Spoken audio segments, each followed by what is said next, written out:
Welcome back. All right, so while some hockey was going on today all day, I didn't really have a chance to watch much of the football. People who know that I've been a huge Bengals fan since Boomer Esiason took them to the Super Bowl, which ended in, heartache at the hands of the Niners. I'm a big fan of Matthew Stafford, so I'm pretty happy about the Super Bowl in a couple of weeks. So, yeah, I'll definitely be tuning in and watching that. That should be a lot of fun. And as a Bengals fan, really, Joe Burrow, you're going to give me hope like this. And the defense. Let us not forget what the defense was able to do today, because shutting down Patrick Mahomes, along with some questionable coaching decisions along the way by Kansas City, hey, play calls being as play calls are and everything. Anyways, this is going to be weird for people who just hear me talk about hockey. So, before people get too weirded out by the whole thing, let's get into it. So, San Jose and Carolina gets its own board because it's the only game that was on for 2 hours. But I didn't do a video just of this game because I didn't feel like this game had enough to it for it to be its own video. So, Reimer versus Anderson was your goaltending matchup. Opening shift, there's chances for both teams. Hurdle was denied. The shots are 4-2 for the Sharks at 4 minutes, but Carolina opens the scoring at 4:36. It's Trocheck from Cole and Bear, and Trocheck had just come on the ice. That's a good way to start your shift. Blast it in the net. Depending on who your coach is, your shift might be over. So that was a discussion I heard in one of the games I was watching the other night about certain coaches. As soon as you score, you have to leave the ice. The next shift goes on. Some coaches will let you stay out there. So Stepan then steals one. Canes are getting turnovers. Svechnikov was denied. Reimer then denies Aho. Sharks had a 2-on-1 that was broken up. The Canes continue to intercept the puck in that first period. So it's only 1-0, but there are a lot of times where I was like, man, San Jose's got to be more careful with those passes. Svechnikov ends up in the open door of the Sharks bench. VL pushed him in there. It's a dangerous play. Svechnikov's okay. What ends up happening with that was VL gets 4 minutes. Svechnikov gets 2. Canes end up with the power play. The Sharks did kill that off. Reimer denies Pesce, holds on to it. Milosh fires one wide, and the Canes clear it out. Svechnikov then takes a penalty. The Sharks go to the power play. So that's 4 penalty minutes on Svechnikov. He does take a lot of penalties. Hurdle has a chance that's saved. An aggressive penalty kill kills that off. Nieto then with a break. That's defended. He didn't end up getting to that. I think it was Pesce broke that up. Jarvis is down. The fans try to call a penalty. That doesn't work that way. Stahl can't bury one as the Canes press. The Canes had rush chances that it felt like could blow this open. This game could have been very, very lopsided early. Anderson denies Jonathan Dahlen. Trocheck then had a rush chance. That was saved. The Sharks leading in shots. The Canes, though, seemed to have more dangerous chances, so I didn't think the shots really indicated who had the better first period. So go to the second. Canes are getting early chances again. Zone time for Carolina as well. The Sharks are keeping them to the outside. Pesce has a blast that's saved. The Sharks are coughing up the puck and having some issues with clearing it out of their own zone whenever Carolina had pressure. But again, it's not ending up at the back of their net. Jarvis with a net drive, that's saved and held. There's some pushing after that play. Stretch pass to Jarvis misses. One that was tried for Trocheck missed as well. So they were trying to get that stretch pass. They could see some weakness with that San Jose defense. They were trying to go around it. 6:25, the Sharks get their first shot of the second period. So, yeah, it was Carolina controlling a lot of it till then. Vlasic has a chance that's saved as the Sharks press. Anderson's blocker was busy at that point. He's making a lot of blocker saves. Block shots were 12-9 for the Sharks halfway through this game.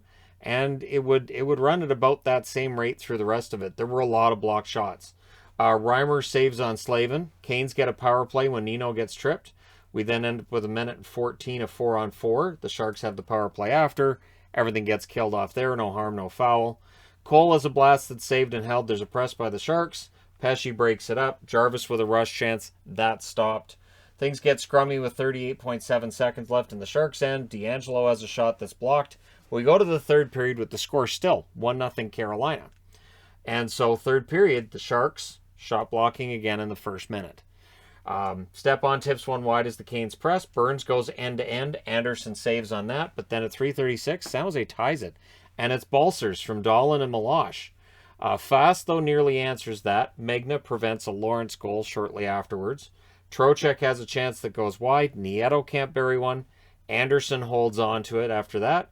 Shots are 5-4 for the Sharks at 9.5 minutes. Dahlin steals one, but he's all by himself, and so he's looking for somebody to pass it to, and he's just surrounded by Canes jerseys. Pesce has a chance saved as the Canes press. Burns then had a chance saved as well. Svechnikov is denied by Reimer's glove, and then he's not. Svechnikov scores from Pesce and Aho at 16-16, and that was off of a face-off win by Sebastian Aho. Sharks try to answer. They pull the goalie with 1:25 seconds left. The Canes, they ice it with 1:19 left. Meyer can't bury one. Pesce was slow to get up. He did stay on the bench, though, so I think he's all right. Couture fires one wide. The Canes barely hold on, but they hold on. They win it 2-1. They go to 31-9-2 with the win. San Jose drops to 22-20-3 with the loss. The shots 11-9 San Jose in the first, 11-4 Carolina in the second, 13-9 San Jose in the third. Final shots 29-28 for Carolina. Power plays, both teams go 0 for 2. San Jose out hits Carolina 31-27 and out blocks them. 25 block shots to 16 for Carolina. Those were a lot of block shots.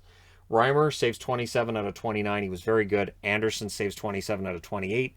He was very good as well. So again, the game gets its own board, but I didn't feel like it had the gravitas of one that should get its own video. Or there wasn't enough time in between, because as this game ended, a couple of games were already starting. So next up on the board is Columbus and Montreal. Korpisalo versus Montembeault. Montembeault would not last in this. The debate about whether or not it's his fault or the defense in front of Montreal, I think we're at the point where it's kind of yes. So early press for Columbus. They hit 2 posts in that first minute, which, you know, is an indicator that they're getting it past the goaltender. Suzuki, though, scores one off Nyquist at 1:19 from Toffoli and Lehkonen. So he banks that one in off Nyquist, and so, yeah, Montreal's got a lead. Not for long. Line A answers from Nyquist and Gavrikov at 3:51. The shots are 4-4 at 5 minutes. On the 6th shot of the game by the Columbus Blue Jackets, they get their second goal. It's Roslovic from Bayreuther at 8:39. The Habs, though, they get a power play, a chance to answer. Instead, Robinson scores early in said power play at 9:49. It's a breakaway, and with 3 goals on 7 shots, Montembeault's night is over. Caden Primo takes over. So we get a 4-on-4. Everything gets killed off in that. And then Chinakhov scores at 13:14 on what was the 9th shot of the game. It was only the second shot faced by Primo. So it's 4-1. And Columbus would press again with 2.5 minutes left. So coming out of that first period, it's shell shock for Montreal. Absolutely. Second period, Domi with the rush chance that won't go. I think part of it is because every time they lose a game by a big score, you'll see, well, Montreal's hit a new bottom. Okay, well, they're going to take you up on that. So Chinakhov then has a blast deflect out. Hoffman's shot was blocked as the Habs were pressuring. The shots are 4-1 Columbus at the halfway mark of the second period. Anderson then with a net feed that's blocked. Habs not generating shots, but late in the period they start to. Lehkonen has a chance that's saved. Gallagher was in the middle of some pushing and shoving. There's some 4-on-4.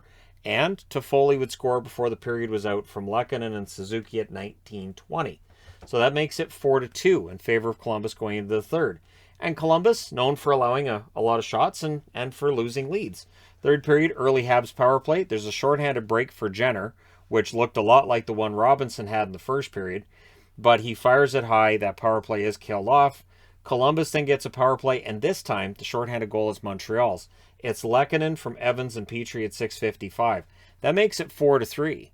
And so it's tightening up, and so there's obviously going to be this thought in the Montreal Canadian players' heads that, okay, now we can just tie it. The problem is Sillinger scores from Peak at 9:58 against the flow of play. And it was a 2-on-1. Again, Montreal was in control, and then all of a sudden the puck's in their net, and Sillinger's the one that does it. And, yeah, Columbus goes back to the power play. That's killed off. Goaltender gets pulled with more than 3 minutes left because they're down 5-3. The empty net goal is scored courtesy of Laine from Sillinger and Nyquist at 17:12. Cole Sillinger could have put it in the net. He gave it to Laine instead. Laine gets the goal. Your final score 6-3 for Columbus. They go to 20, 21-1. Montreal drops to 8, 28-7. Your shots 13-10 Columbus in the first, 11-8 Columbus in the second, 17-12 Montreal in the third. Final shots 36-35 for Columbus. Power plays, both teams go 0 for 3. Both teams had a shorthanded goal. Hits 29-17 Montreal. Korpisalo saves 32 out of 35. Montembeault saves 4 out of 7. And then Primo saves 26 out of 28. Carey Price was watching this one from the press box. Has to be driving him nuts watching what's happened with Montreal. Has to drive him crazy. All right. But moving along.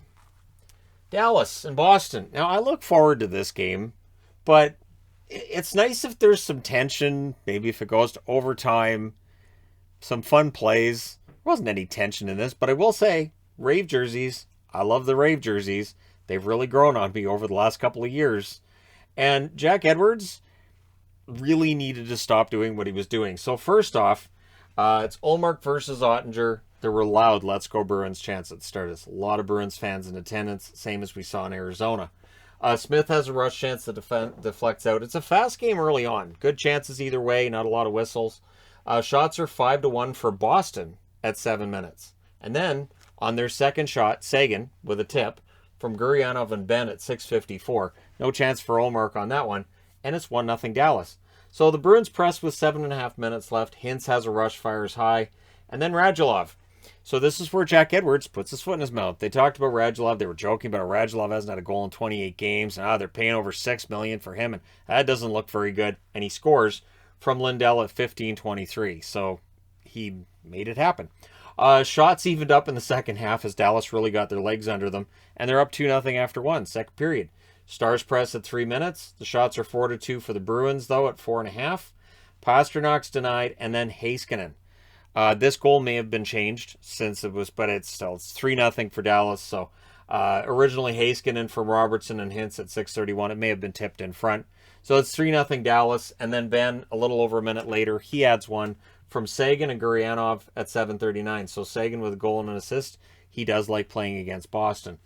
Ullmark, that's the end of his night. Swayman's in. I don't know how much of this is on Ullmark, how much of this is on defense not covering their players, and Dallas coming off of an embarrassing last game. So it's just kind of a lot of things coming together.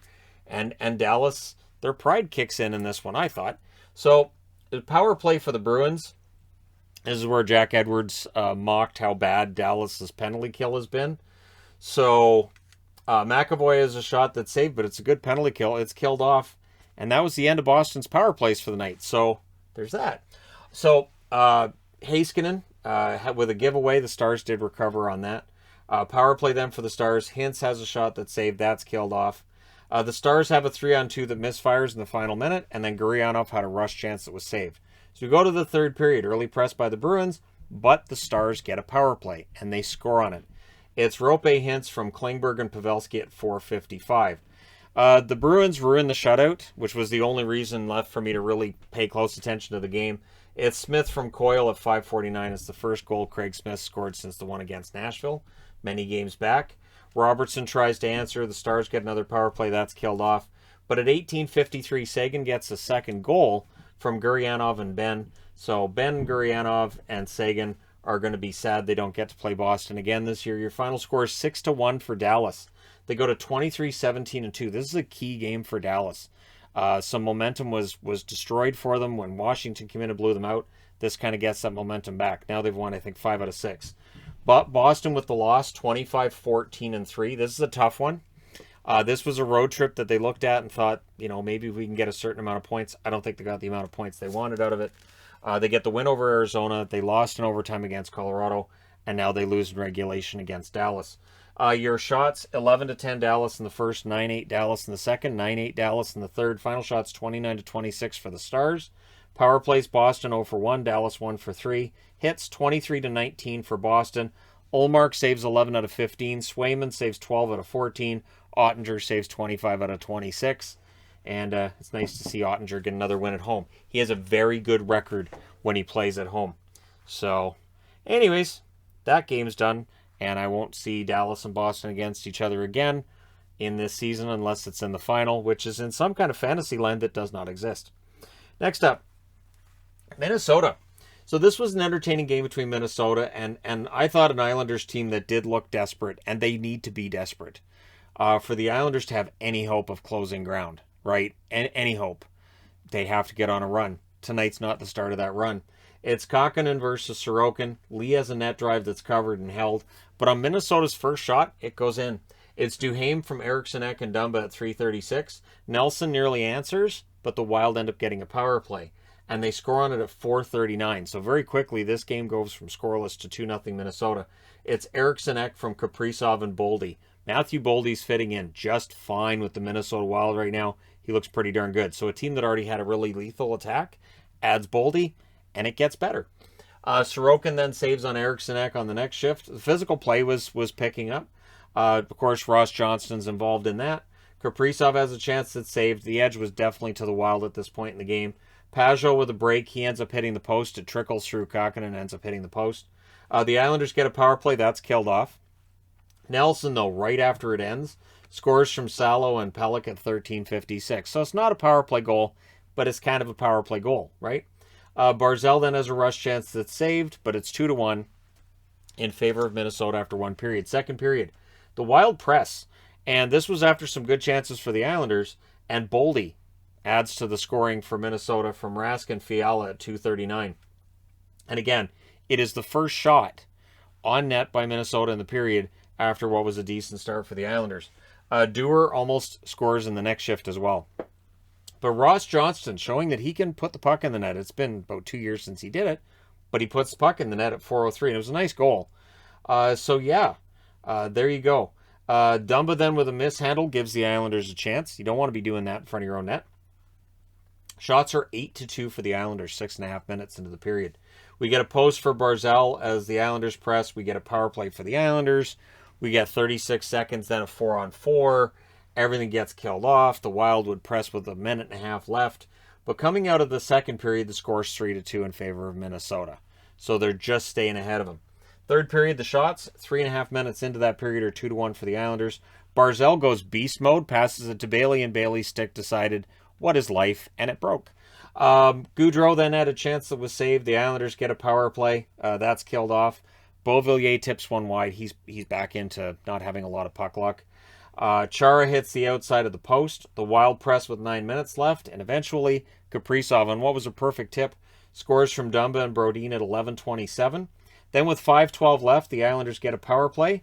Lee has a chance that's saved, but Wahlstrom scores on that power play from Lee and Dobson at 16 minutes. So that makes it a one-goal game. Spurgeon then has a blast that's saved. The goaltender gets pulled with 2:15 left. Furious pressure by the Islanders, 6-on-5, a ton. With 16.4 seconds left, the Wild ice the puck. So, do they end up tying it? No. Minnesota holds on for the win, 4-3. They go to 27-10-3 with the win. The Islanders drop to 15-16-6. So, all those games in hand, they're starting to not have as many games in hand on teams they're chasing, and their record just hasn't improved. The shots in this one favor the Islanders the whole way through. They did play very well. They outshot Minnesota 11-10 in the first, 14-6 in the second, 18-5 in the third. Final shots, 43-21 for the Islanders. Power plays, Minnesota 1 for 2, Islanders 1 for 4. Hits, 30-22 for the Islanders. Kakkonen saves 40 out of 43. Sorokin saves 17 out of 21. So, yeah, I mean, Sorokin's numbers are kind of ugly. I know Butch Goring was talking about how he didn't have a very good game. I thought Sorokin was fine. I don't know which of the goals by Minnesota he was supposed to save. It's just Minnesota's very precise with their shots, and the Islanders just couldn't solve Kakkonen, who was fantastic. So, that being said, moving along, last game of the night, Colorado at home against Buffalo. And for a brief shining moment, I thought, could Buffalo do this? I really did. And then I realized, no, they can't. So, Tokarski versus Kemper, early press by the Sabres, who had a better game than the score would tell you. Power play for the Avs, that's killed off. Newhook has a shot that goes off Tokarski's mask. Nichushkin has a rush chance that's saved and held. And then Landeskog opens the scoring. He scores from Rantanen and Nichushkin at 7:49. So minus McKinnon, and Nichushkin works just fine. So the shots are 8-1 for the Avs at 9 minutes. And Tokarski, who's making his return to action, quite busy, right? So the Sabres get a power play, that's killed off. Jost with a rush chance, that deflects out. Most of the play was being controlled by the Avs throughout that first period. So we go to the second. Avs get early zone time and control, but Eakin, with a rush chance, he ends up hitting the crossbar. And then Cousins scores from Skinner at 2:37 on a miscue by the Avs. So the Avs turn it over, and all of a sudden it's tied. And that gave new life to Buffalo. And that's where I started thinking, could they? So Okposo nearly gives the Sabres the lead. Next Avs turnover was to Okposo as well. That goes wide. Sabres were the better team to that point in the second period. The shots are 9-3 for Buffalo, 7.5 minutes into the period. McDermott was robbed. Avs were turning it over often, but Kadri ends up putting them back in the lead from Sakura and Newhook at 11:15. Now, it looked like it was a hand pass by Newhook to the coach, Don Granato of the Buffalo Sabres, so he challenges. And it's 50-50. Since it's called a good goal on the ice, it has to be definitive proof that it's a hand pass. And even though the Avalanche announcers were kind of thinking, which means it could have come back, they say, nope, that's a good goal. And so it's a power play for the Avs. Don Granato was just choked. And I get it, because he knows it's a power play. It's the Avs. And they score on it. Rantanen scores from Makar and Girard at 13:03. And that's your swing right there. It's 3-1 now. And that just seemed to take a lot of the steam out of the sails of Buffalo Sabres in that period. Eric Johnson has a chance that saved. O'Connor with a rush chance that's defended. Momentum completely switched to the Avs. And then we get Okposo versus O'Connor. And we go to the third period. Third period, early press by the Sabres. Tuck has a break. Kemper saves on that. So here we go again. Sabres playing well. Power play for the Sabres. It's killed off, but the Avs go right back to the box. Kemper saves on Okposo, and it's killed off. So Darcy Kemper getting a bunch of saves. Darcy Kemper's been playing a lot better lately. Because, again, I know there's people who want to say, well, the goaltending for Colorado isn't that great. Well, it wasn't. It's getting a lot better. So, Tokarski mishandles one. That's cleared out, though. The Sabres do recover that and get it out. Burakovsky with a break. He ends up drawing a power play. He might have wanted a penalty shot on that one. We then get 1 minute and 45 seconds of 5-on-3 for the Avs. They had their chances, but to the Sabres' credit, they killed it off. And then with 3:12 left, the Sabres get a power play, call a timeout, and the goalie's on the bench. So it's 6-on-4. It's all hands on deck. Tuck tips one wide. Okposo's shot is blocked, and they kill it off. Nichushkin comes onto the ice. Everybody on the ice was dead tired, both the penalty killers and the power play for the Buffalo Sabres. And so O'Connor gets it, ices the puck, and I think this was intentional. He throws it down the ice knowing our guy who just got out of the box has a heck of a lot more energy than those guys on the point for Buffalo. Nichushkin easily outskates the Buffalo Sabres players to beat out the icing and gets the empty net goal at 18:57. And so that takes any remaining tension out of the game. 4-1's your final in favor of the Colorado Avalanche. They go to 32-8-3. They've won 18 in a row at home. They've got a 10-game winning streak. They've got an incredible point streak going too. Buffalo drops to 14-23-7. I thought they played well. The shots would tell you that as well. 13-6 Colorado in the first, 17-12 Colorado in the second, 13-6 Buffalo in the third. They didn't give up. Final shots 36-31 for Colorado. Power plays Buffalo 0-4. Colorado 1-4. The hits were 19-15 Colorado. Tokarski saves 31 out of 34. Kemper saves 30 out of 31. Again, Kemper's numbers keep getting better. And that's the one weakness people saw with Colorado was they're allowing too many goals and their goaltending hasn't been good enough. Now, their goals against is coming down and their goaltending numbers are getting better, which is bad news because they were already tops in the league when this team had all those weaknesses. So there you go. Let me know your thoughts in the comments section below as always. Don't forget to hit like and subscribe if you're browsing your way through. You just happened upon this video. Thank you guys so much for watching. I tried explaining Who Day to my wife tonight, and because she's seen people saying it, and she doesn't get it, and I tried to explain it. I even mentioned. So if there's anybody who's on the Discord who can better explain it, go for it. But anyways, there you go. Who Day.